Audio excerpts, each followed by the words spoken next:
Good afternoon, sir. My name is Ushna Sheikh, and I'm a student of FIBSc here in this college.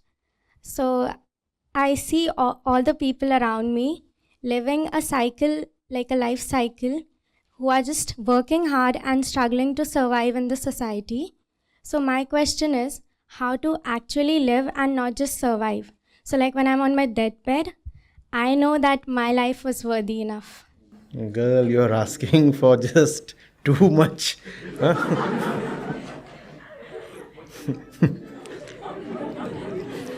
This is what the best and the greatest among us, in this human race, strove for and struggled all their life. So that's what you're asking for. I'm really glad. Wonderful. Sit. So, how to live and not just survive? Wow. What does it mean to just survive?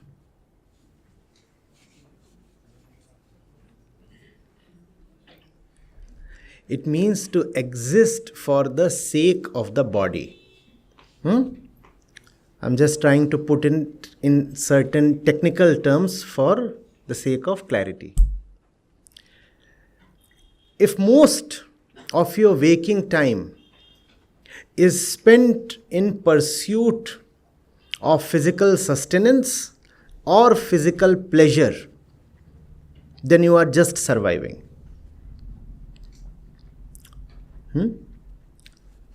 6 to 8 hours we sleep.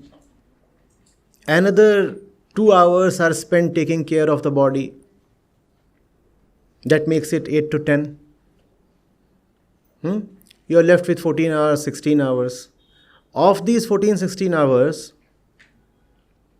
3 hours are spent commuting. If you are in Bombay.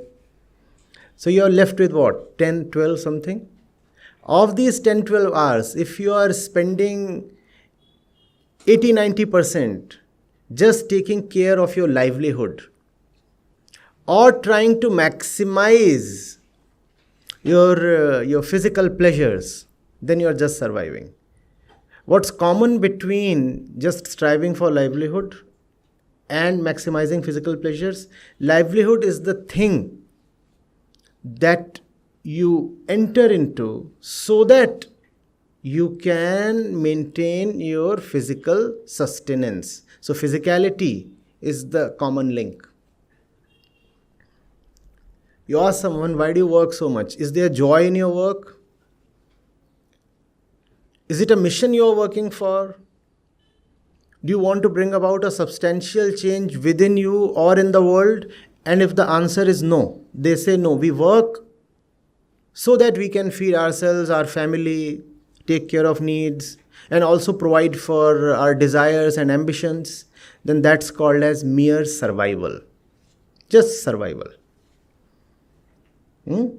Most of my effort goes towards taking care of my stomach, my body, my clothes, my accommodation. And the remaining part, the excess amount that I earn, I spend that to take care of my desires, my pleasures. This is mere survival.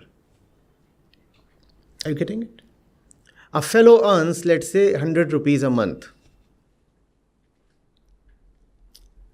60 to 70 is spent in what he calls as fixed expenses. Of the remaining amount, the fellow spends rupees 20 in pleasing himself. And rupees 10 he keeps in the bank for future use. This is mere survival. And this must have begun to sound horrible to you because this is how 99% of humanity lives, merely for survival. Just for survival. What is real life then? Real life is when the body, the physicality, is not the end but the means. To live to feed the body is much the same as buying a car to keep refueling it. What does the car do? It goes from the home to the fuel station and comes back to the home. The car moves so that the car can be fueled. The fellow goes to office so that his stomach can be fueled. He goes to office so that he can enough for his stomach, both the stomachs. The physical stomach and the mental stomach. Why does the fellow go to his office? So that the stomach can be fueled. It's much the same as buying a car so that it can be taken to the petrol pump to fuel it. The car goes nowhere else. It goes only till the petrol pump. Or it goes till the garage so that it can be serviced. What's the point in buying and maintaining such a car? It takes you nowhere. There is no destination it can bring to you. Similarly, what is the point in having this body? If the entire life has to be spent just servicing this body, and by body, I mean both the physical body and the mental body, just as the stomach is both the physical stomach and the mental stomach. And the mental stomach, we all know, is hungrier than the physical stomach. Are you getting it? What is the point in having the body? By body, I mean the body and the mind. If the entire life you are working just to feed the body and the mind, how does the body demand to be fed? Through food, through clothes, and through shelter. These are the three things that the body wants. How does the mind demand to be fed? Infinite appetite.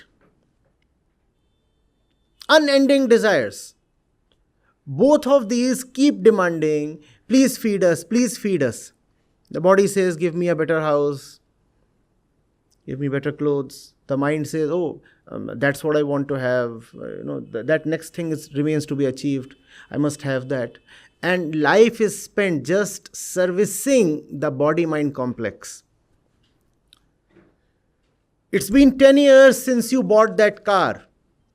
And it has never taken you anywhere else. And there is so much in the world, great and beautiful, that you must go to. But your car takes you nowhere because all your time you are just servicing the car.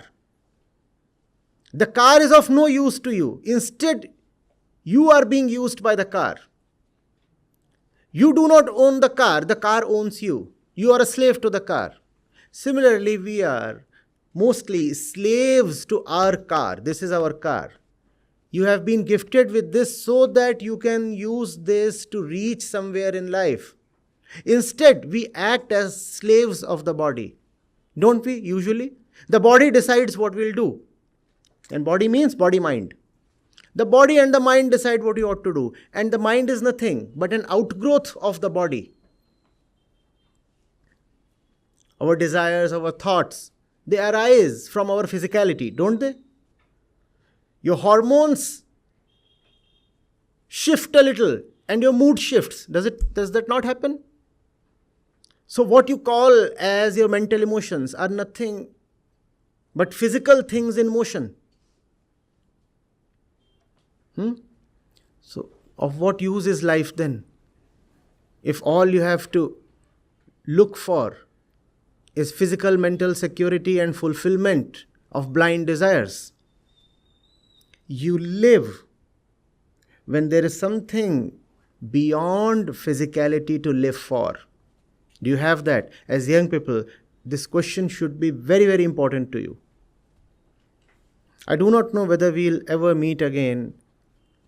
I do not know whether my words will mean anything to anybody at all, but if even one person here finds some significance in what is being said right now, the very center of life within, will experience a change.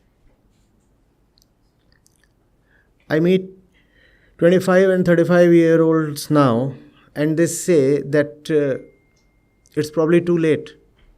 Why couldn't we meet you when we were in college? And every day there are like hundreds and thousands of messages, emails. Sir, what you are saying is perfectly right, but it's just too late for me now. I'm 30. Fortunately, you are not yet 30. So you are just in the right place to decide what your life is for. Servicing the stomach and the mind, or for reaching a lovely destination. Life is not about eating, breathing, sleeping, walking. You cannot even be called as living if you just eat, breathe, sleep, walk, take a bath, and gossip. One cannot even be called alive. Technology is progressing at such a rapid rate. We actually have robots today that can do most of what a normal human being does. Robots can even emote because emotions are just chemical. Therefore, robots too can be made to emote. What's the problem in having a chemical arrangement that generates emotions? No issues.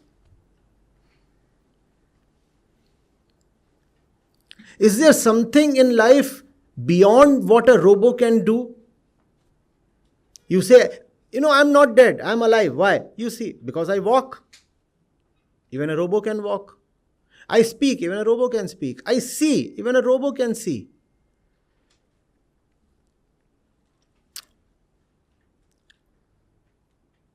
I love, but that's simply chemical attraction. Even a robot can be made to experience that. Just Google and you will find robots falling in love. They have been programmed to fall in love, just as we have been physically programmed to fall in love. There is no consciousness in our love. It's just material attraction and repulsion, like iron pieces to a magnet. Are you getting it? Can there be something in life beyond robotic? If we have a robot sitting here, it will register everything that I'm saying. In fact, using machine learning, using artificial intelligence, the robot will actually be able to prepare a very intelligent map of what has been said. It will be able to tell how one part of my response to one question mapped perfectly with another seemingly different part of response to a different question. You'll find it difficult to do. The robot will do it better than you can. In some sense, if the robot sits here, it's gathering my words better than you can. What is it then about a human being that qualifies it, or him or her, to be called alive? What is that? What is that? And that's something we need to have.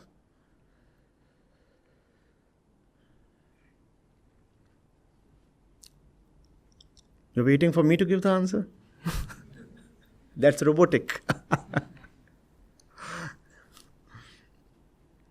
A robot can never exceed its programming. A robot can never go beyond its programming. 1,000 years from now, when you will have unimaginably fast and smart supercomputers, the supercomputers of today will appear like an abacus in front of them. That kind of computing ability, you will have 1,000 years is too much. Within 50 years. That's the rate at which computer science is progressing. Even then, no computer will ever be able to go beyond what it has been created for. No machine, therefore, can ever be free. And that's the only characteristic of living. Can there be freedom? No machine is free. All machines are operated by some operator outside of them. They are designed by a designer outside of them. They are programmed by a programmer outside of them. They therefore cannot be free. Can you be free? And if you can be free, then you have lived. Otherwise, you have just existed and survived. Like a piece of flesh. They're the bacteria, fungi, insects, the whole lot of animals, they all exist, don't they? And there's nothing wrong in their existence because they are not even supposed to be free. They don't even want to be free. But human beings, if we are not free, something within us keeps weeping, does it not? You can very coolly have dogs as pets and kitten. And if you feed them well and if you treat them well, they'll never go away. Even if you push them out of your house, you'll find them returning. Right? And you take them out for a walk.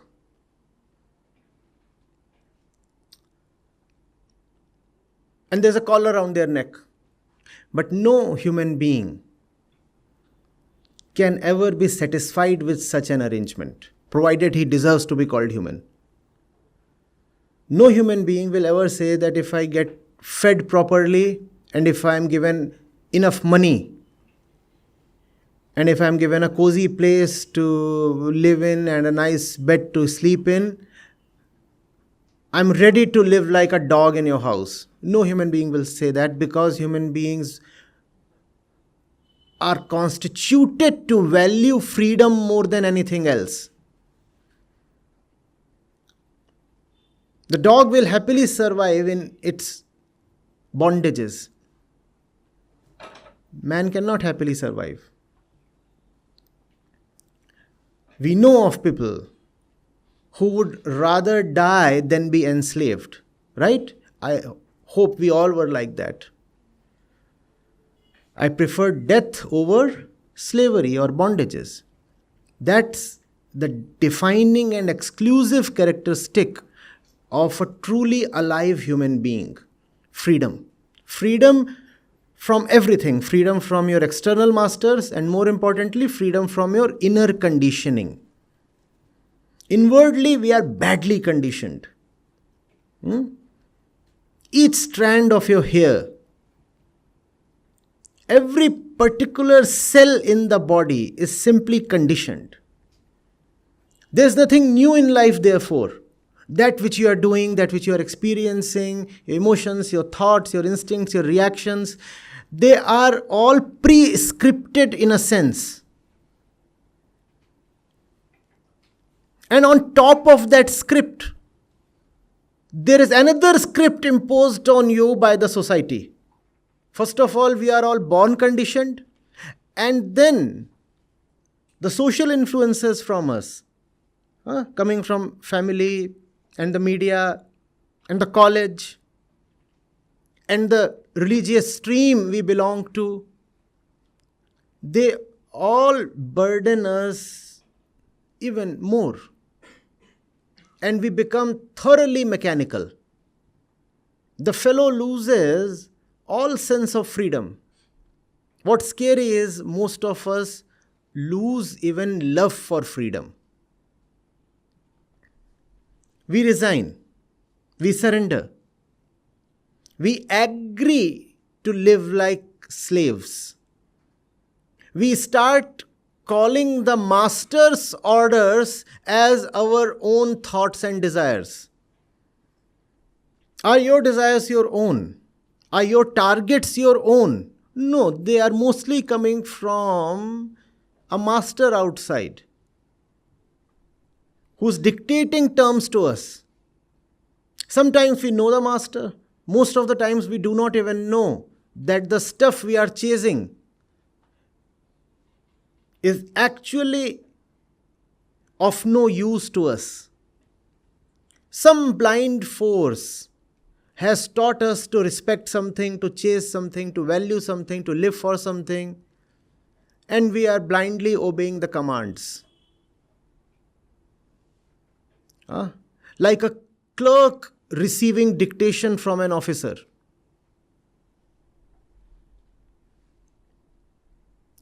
Like a master commanding the dog to fetch the newspaper.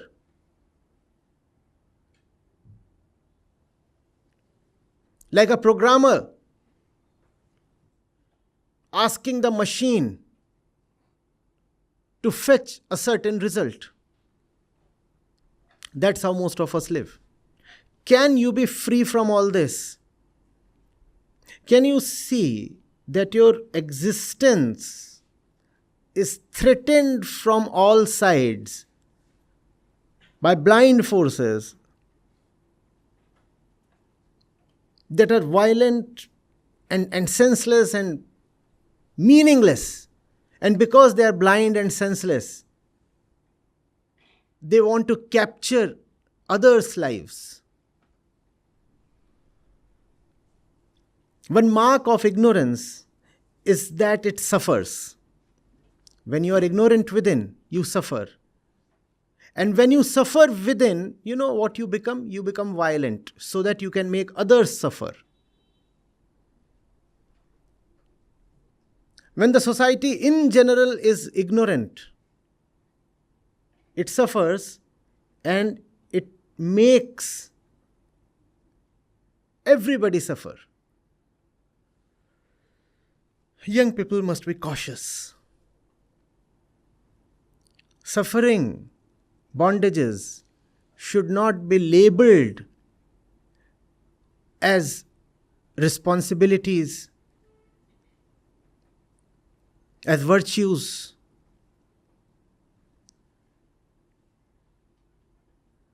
As sanctimonious stuff.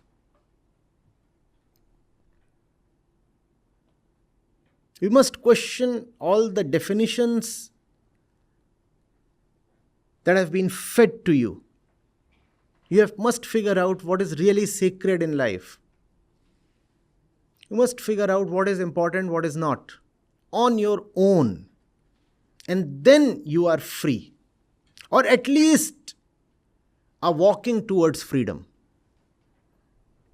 I do not know whether absolute freedom at all is possible. I began my response by saying that. You're asking for too much. I do not know whether in your lifetime you'll ever be able to come to something called as absolute freedom. But life is made worth living by striving for freedom at all costs and all times. Irrespective of how lucrative bondages appear, reject them. It does not matter that you are wearing respectable chains. No. Even if your fetters are made of gold,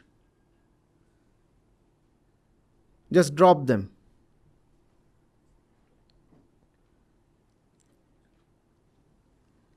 Are you getting it? That's what a robo cannot do. If I ask a robo, are you getting it? It will just look into the code and database to figure out what to say when somebody asks, are you getting it? And if it finds nothing there, error. Or bad input. That's how machines respond. So are you getting it?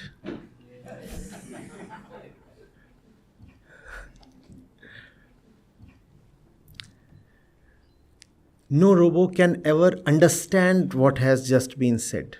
It can comprehend but not understand. Not today, not 100 years from today. Do you understand the difference between comprehension and understanding? To understand is to live it.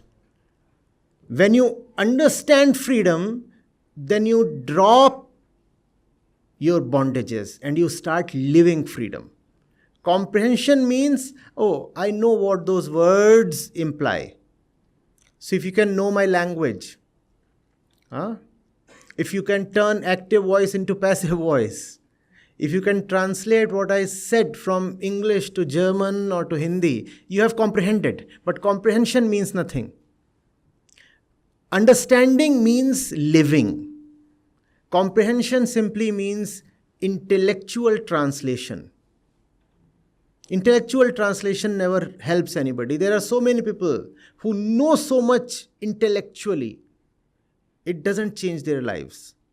But to understand is to commit to what you have known to be true. Now that I have understood, I'm living it. And that's what a machine cannot do.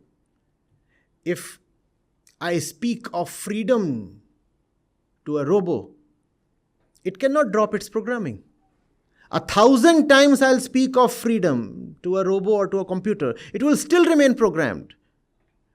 And that's how human beings are human beings. It is possible for you to go beyond your programming. It is possible for you to be free. It is possible for you to understand. Do you choose to understand? That's an unfortunate ability bestowed on us. Choice. Why unfortunate? Because typically we choose the wrong option.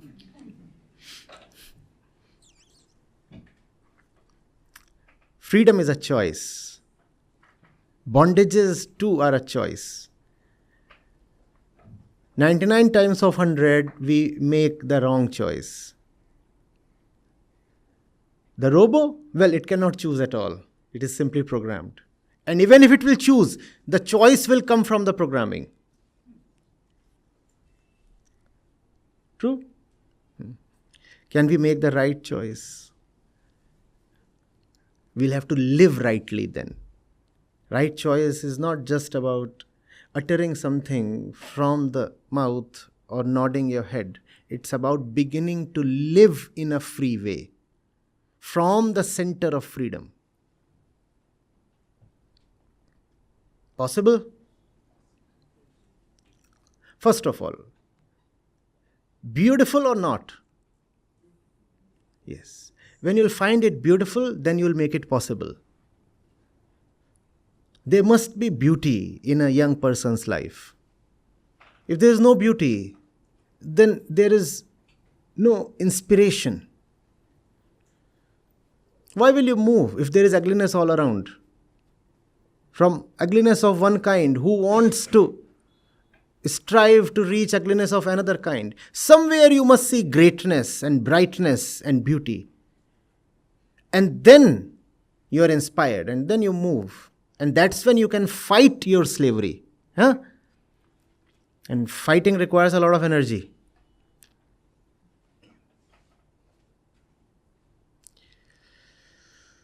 Be strong. Okay, so I'm Manojendra Chaudhary. I'm in the Department of Physics. You see, just as a corollary to what you just said, I want to ask, a robot doesn't have ego. So now what is the intersection between the urge to be towards freedom and your ego? You could say the robot does have an ego planted into it by its designer. Therefore, the ego of the robot is totally in bondage and therefore choiceless. You could either say the robot has no ego, and that would be perfectly correct. Or you could say the robot has an ego, a sense of I. What is ego? A sense of I. I. The robot has an ego that cannot choose. We utter I exist, I am. And this I amness could either be robotic or real. It is robotic when your I amness is dependent on others. And if you feel threatened that if the other disappears or withdraws, the I amness itself will disappear.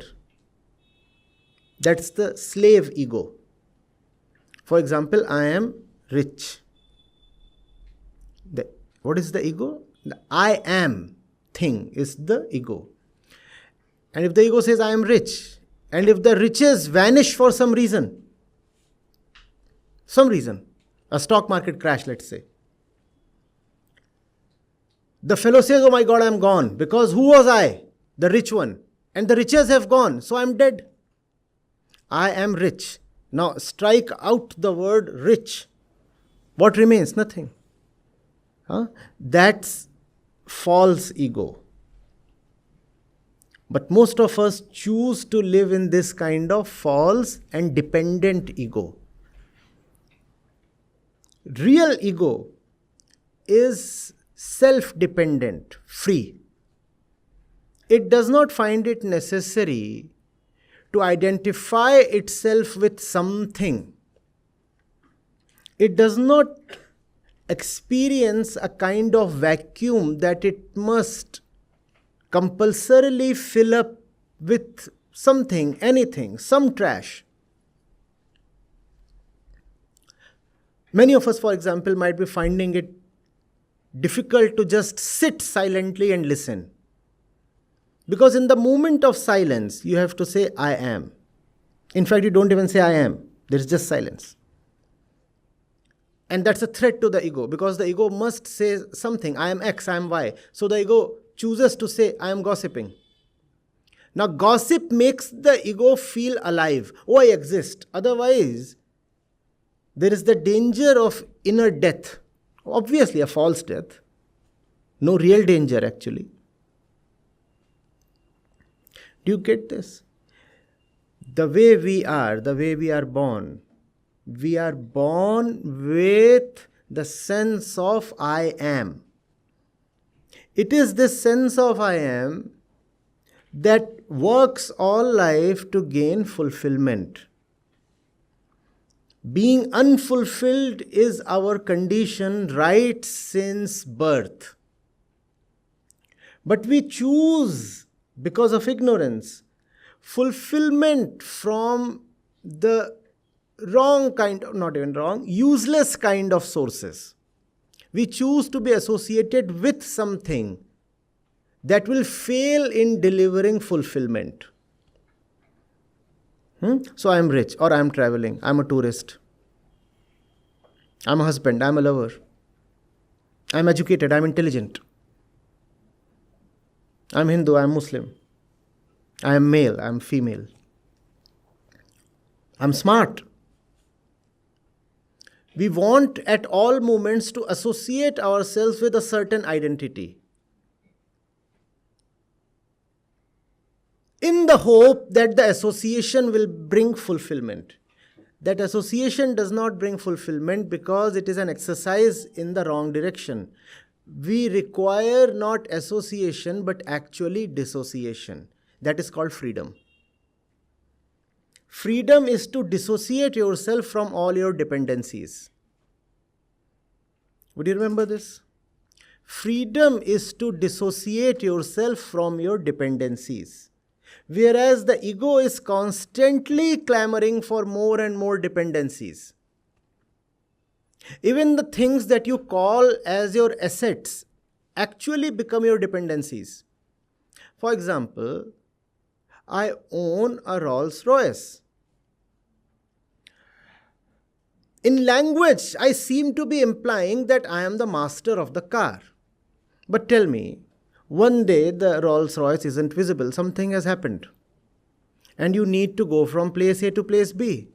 And all that is available is a humble Hero Splendor. What will happen to you? Think of your condition. Now, who's the master and who's the slave? Who is the master? Were you the owner of the car? No. The car became so important to you, you got dependent. And now when the car is not there, the car is not suffering, you are suffering. So who is the master? The car is the master. The ego chooses to associate, achieve, obtain, accomplish, thinking that all these associations will give it fulfillment. No, they don't. Freedom comes from dissociation. And dissociation does not mean that you throw your Rolls Royce away. Freedom simply means that internally you are not dependent on the car for your identity. The car is there if it needs to be. I don't think mostly it needs to be there, a Rolls Royce kind of thing. But even if it is there, it is at your periphery, mental periphery. It does not become so important to you that you keep it at the center of your life. Similarly with persons. You start idolizing someone. You call someone as your role model, and that person becomes so important to you. Or, because I'm talking to young people, you fall in love. And that person becomes your entire universe. If not the entire universe, at least the center of your universe. That's the way of the ego. To depend. To constantly experience a hollow and look towards the world to somehow fill up that hollow. Can this fill up my hollow? I want to attain this. So I'll work very hard to earn money to have this, hoping that this will reduce my feeling of being unfulfilled. Rolls Royce, a higher degree, a better paying job, a bigger house, a new boyfriend, all these are in the same category. The ego is using them to somehow get rid of its state of incompleteness. But these efforts do not succeed. What the ego really wants is freedom, not association. More associations will not make you feel better. Freedom from associations is what makes you come alive. And freedom from associations does not mean being a loner. It simply means not being a slave. Can't you be in a relationship without being a slave? Can't there be a healthy and free relationship? Or do you really have to become somebody's pet dog for the relationship to exist? Right? So that's a choice that you have. Do you want to live in freedom? Or do you want to chase associations, assets, accomplishments all your life? The more you chase, the more you will be disappointed and suffer. Is this making sense? Or is it just too much and too fast?